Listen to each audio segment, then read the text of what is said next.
Shalom, shalom, Mishpachah. This is Yerd Yao checking in. Okay, there's been a lot of stuff going on, you guys, and I haven't been doing videos lately.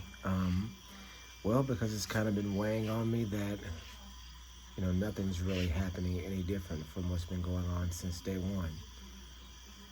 So right now, in the Israel-Palestine conflict, you have, on the Palestinian side, you have 6,000 deaths. 6,000 deaths, 0 Hamas fighters killed, as far as I know, right? I think they said that a Hamas leader has been killed here and there. I think I saw that on the news maybe yesterday, that one Hamas leader has been killed. But besides that, no Hamas casualties, right?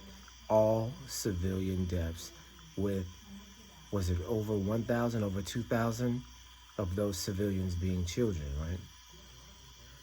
And then you have, on the Israel side, about 1,400, the original 1,400 from 2 weeks ago. And so that we can clearly see that this is a one-sided genocidal conflict, right? And we can also clearly see that America is supporting and strategizing with Israel. And remember, this is Israel that is in Israel today, not the ancient Israel, not the Israelites that are the descendants of Abraham, Isaac, and Jacob.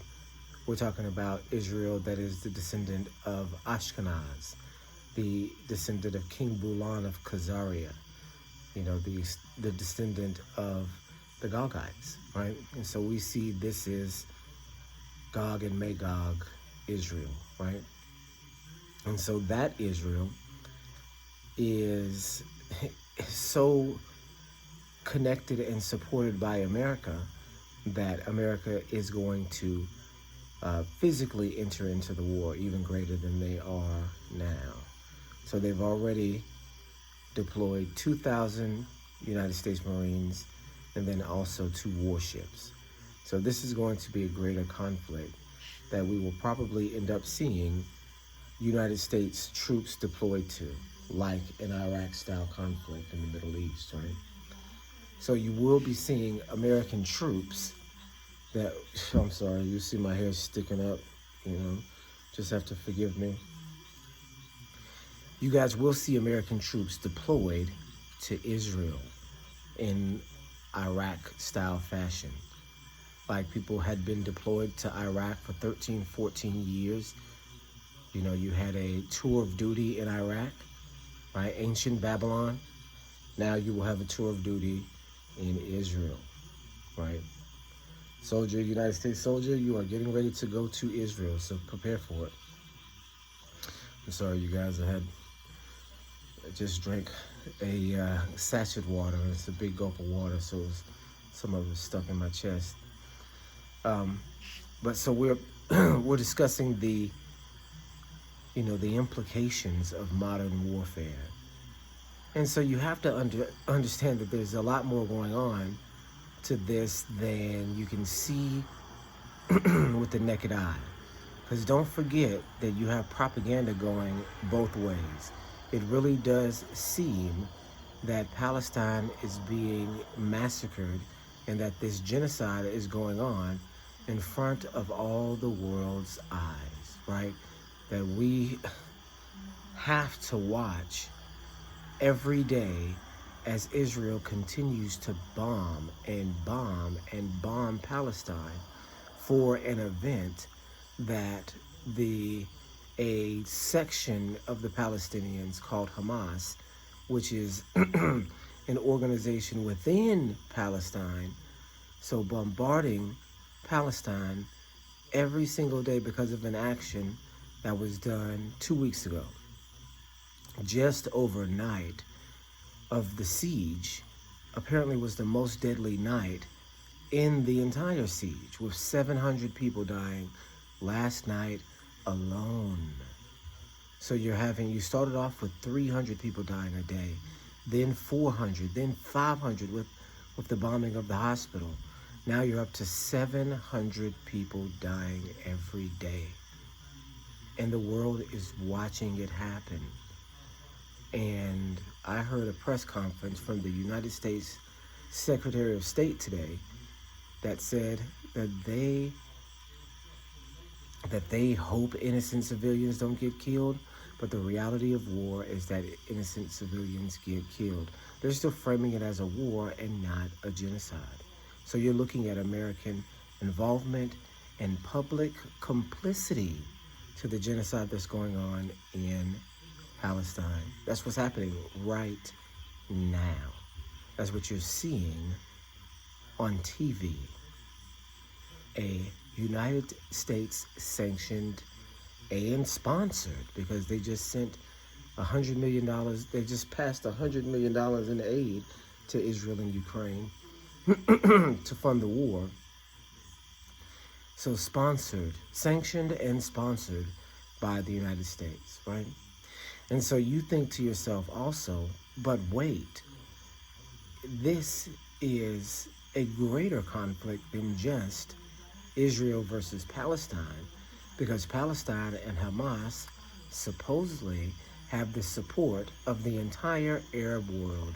That is Saudi Arabia, that is Iran, that is Qatar, that is Egypt.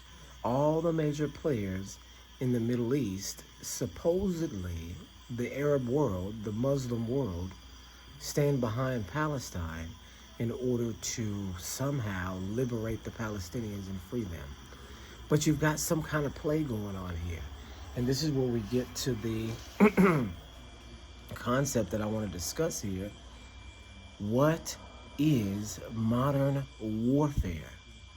When you talk about how wars happen today, is it the same way as how wars were started in yesteryear, right? We know that World War I was a war that started, or was fabricated to start, from an assassination, right? We know World War II was another war that was fabricated to start by the initiation of a takeover, right? And now we're looking at a scenario of World War III from a terrorist act, right? And then you could even look at World War III beginning 20 years ago with the attack on 9/11, and which we know was a plot, which we know was an Israeli operation as well, right? And so what we're dealing with here in modern warfare is that you don't necessarily have two opposing factions fighting. So can you guys understand that most of modern war that we see on TV is agreed upon? And so I just want to go over a few facts with you guys. Fact number one, and I want you guys to go back with me to Russia, right? Russia, Ukraine. And so this is the example that we're going to use to understand what's going on in Israel right now, because the Gazans are being set up as the sacrificial lamb in order to start some sort of agreed upon war in the Middle East. So let me explain. In Russia and Ukraine, this Russia and Ukrainian war has been going on for the past couple years, right?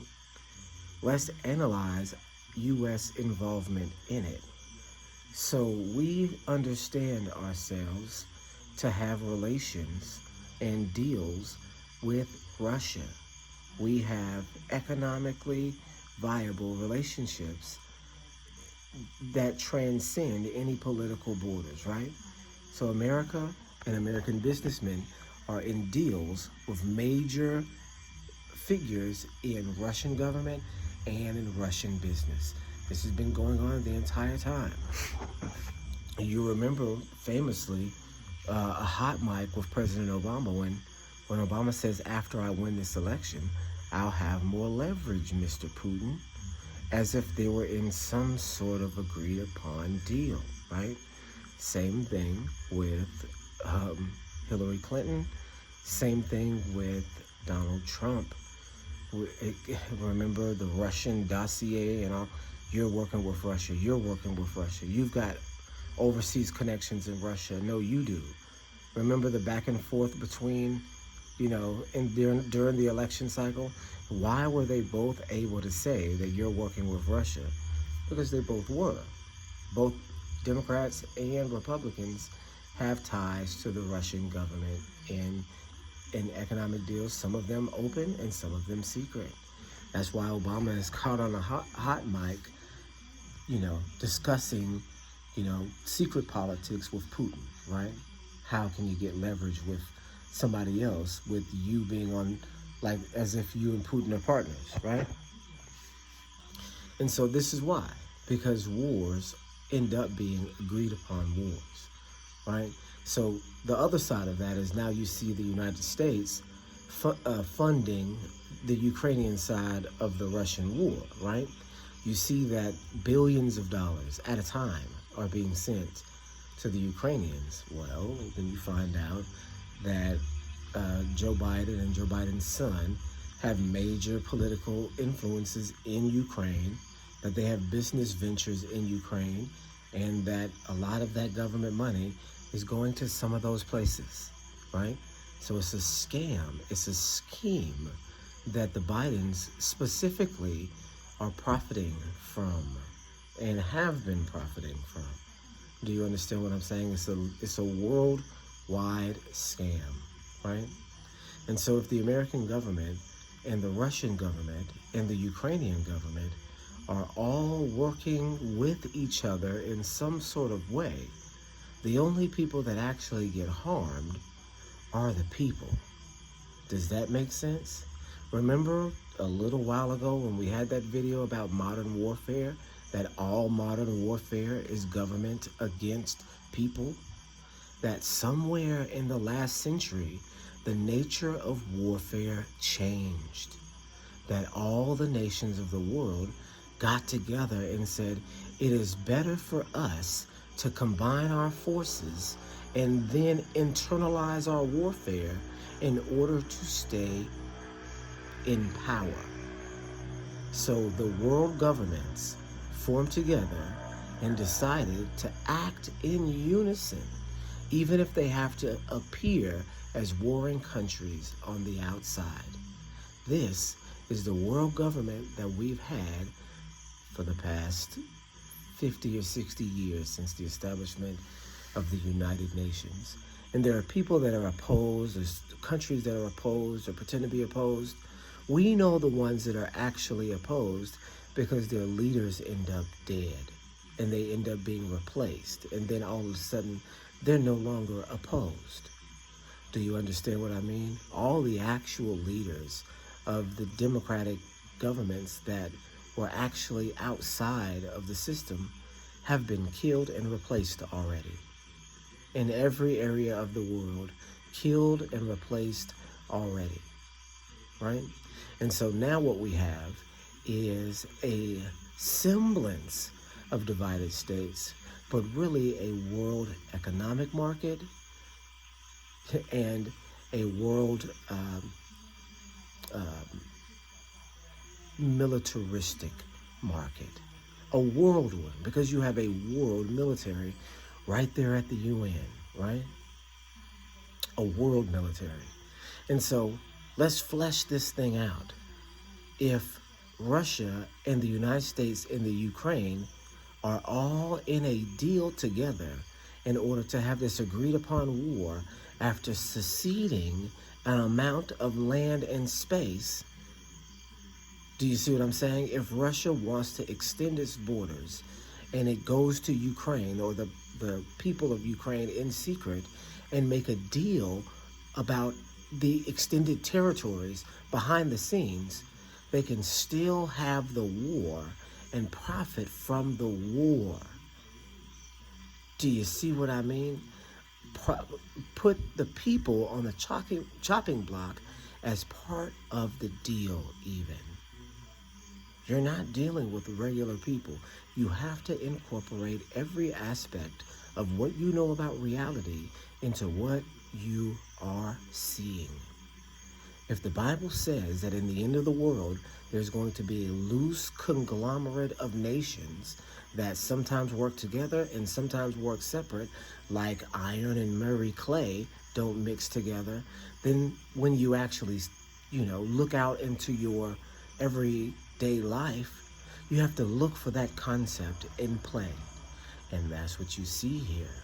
You see a group of nations that works together in secret, but appears to be separate in public, and then have separate goals in public. Do you understand what I'm saying? Right? And so in this way, you can extract money from your population to fund the war, and you can extract blood from your population to fund the war. And that's what the devil runs on, right? The devil runs on blood and money, right? Don't the devil require sacrifice too? Don't you see these Illuminati guys sacrificing people, sacrificing their friends and all that? What makes you think that that doesn't go on a world scale too? You have the Ukrainian population sacrificing its people in order to make money from a worldwide war scam. Why do you think there's Nazis in the Ukrainian army and then a Jewish president? Because it's a deal. Because it's an agreed upon deal. Do you see what I'm saying? To sacrifice these people, these soldiers. Why do you think that the Russians have Nazis in their army? Because that's a deal too. And they've been sacrificed as well. It's the people that are screwed over, right? And so take that concept and then apply it to what you see between Israel and Hamas and Palestine today, and the Arab world and the United States, right?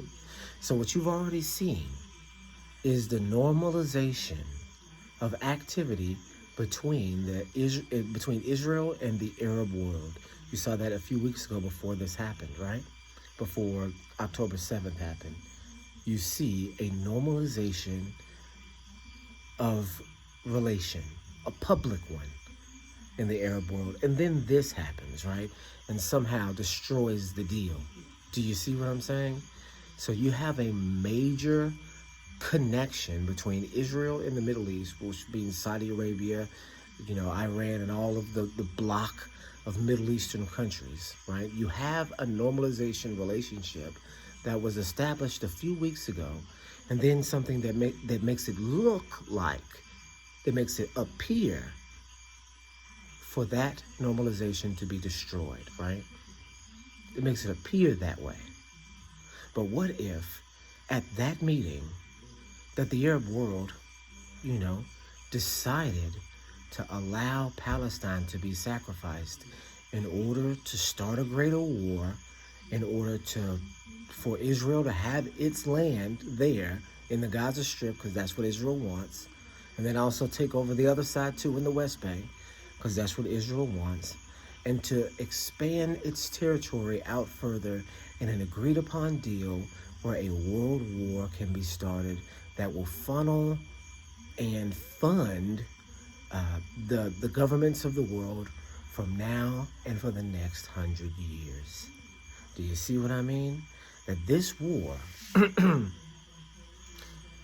in this war, you see the Gazans being treated as sacrificial lambs, that their deaths aren't being recognized, in a significant way by any government. I saw a video from 2013 of a Palestinian, right? From 2013. And the Palestinian said, the Arab world has given up on us too. He said that anytime that anytime that the Arab world wanted to have Palestine be its own state, they could. All they would have to do is say, hey, we're not selling you another drop of oil until you recognize Palestine. And then boom, overnight you'd have a state. But they haven't done that.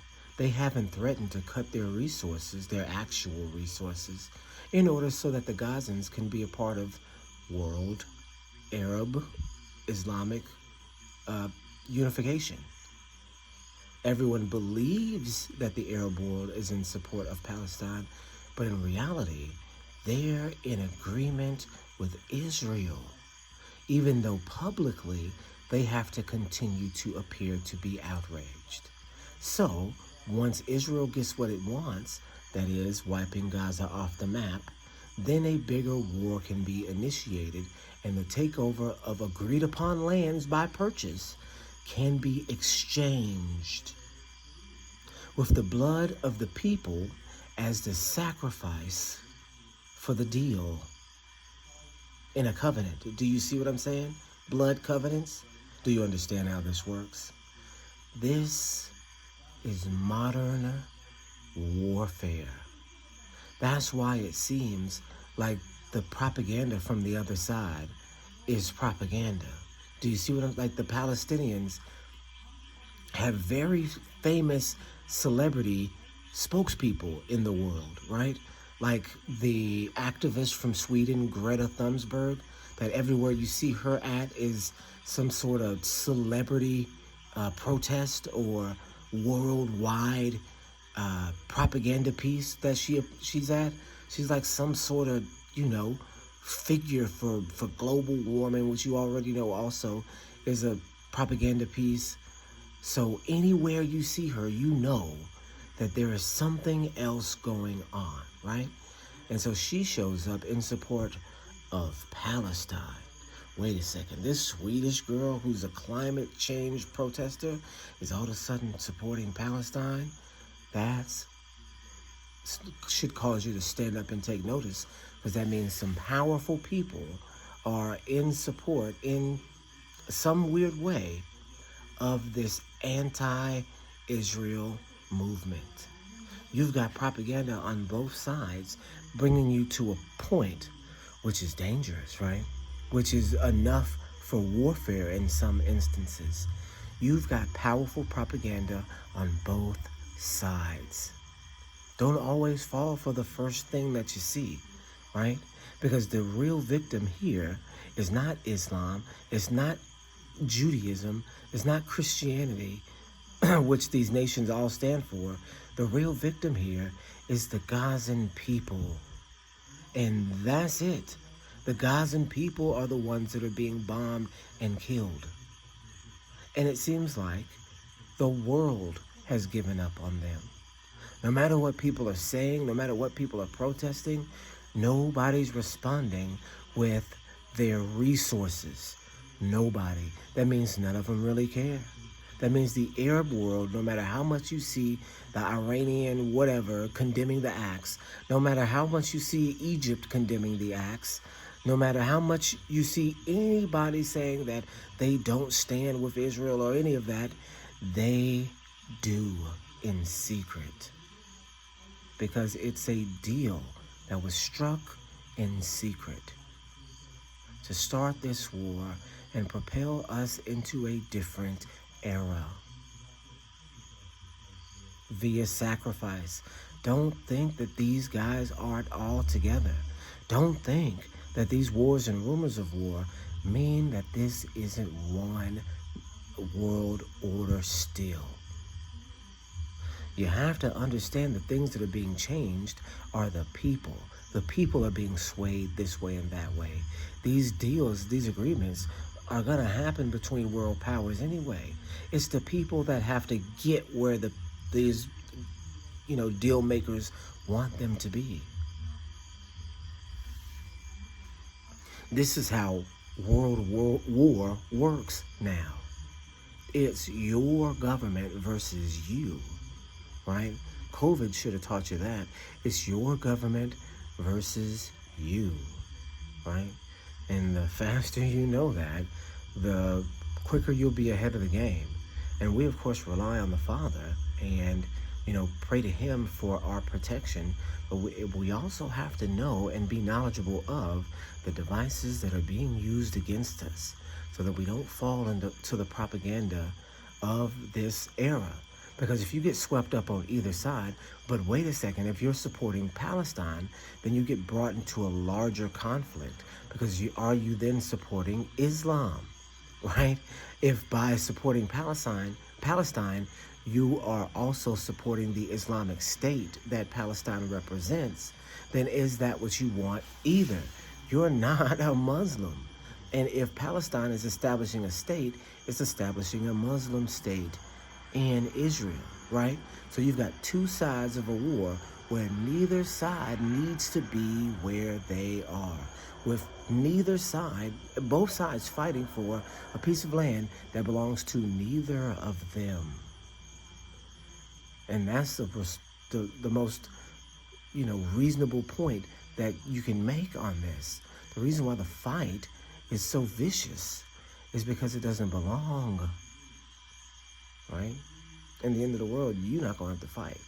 You're not going to have to lift a finger. It'll be given to you. You will be brought back into your land on the backs of Gentile horses, on the backs of Gentiles, on the shoulders of Gentiles, the scripture says. And please forgive me if I'm quoting this wrong, but it's in Isaiah 60, where you're going to be brought back by them. They're going to build your walls. They're going to exalt you because they will see Yah on you. Don't get this confused for what's happening right now, because they would sure like for you to believe that that's the prophecy that's happening right now. It is not. All right, you guys. This was supposed to be a quicker video than this, but it turned out to be 25 minutes. But I just want people to understand that the nature of warfare has changed. You have government deals that are agreed upon, and the people are swung in the balance, right? All right, guys. That's it. Shalom, shalom.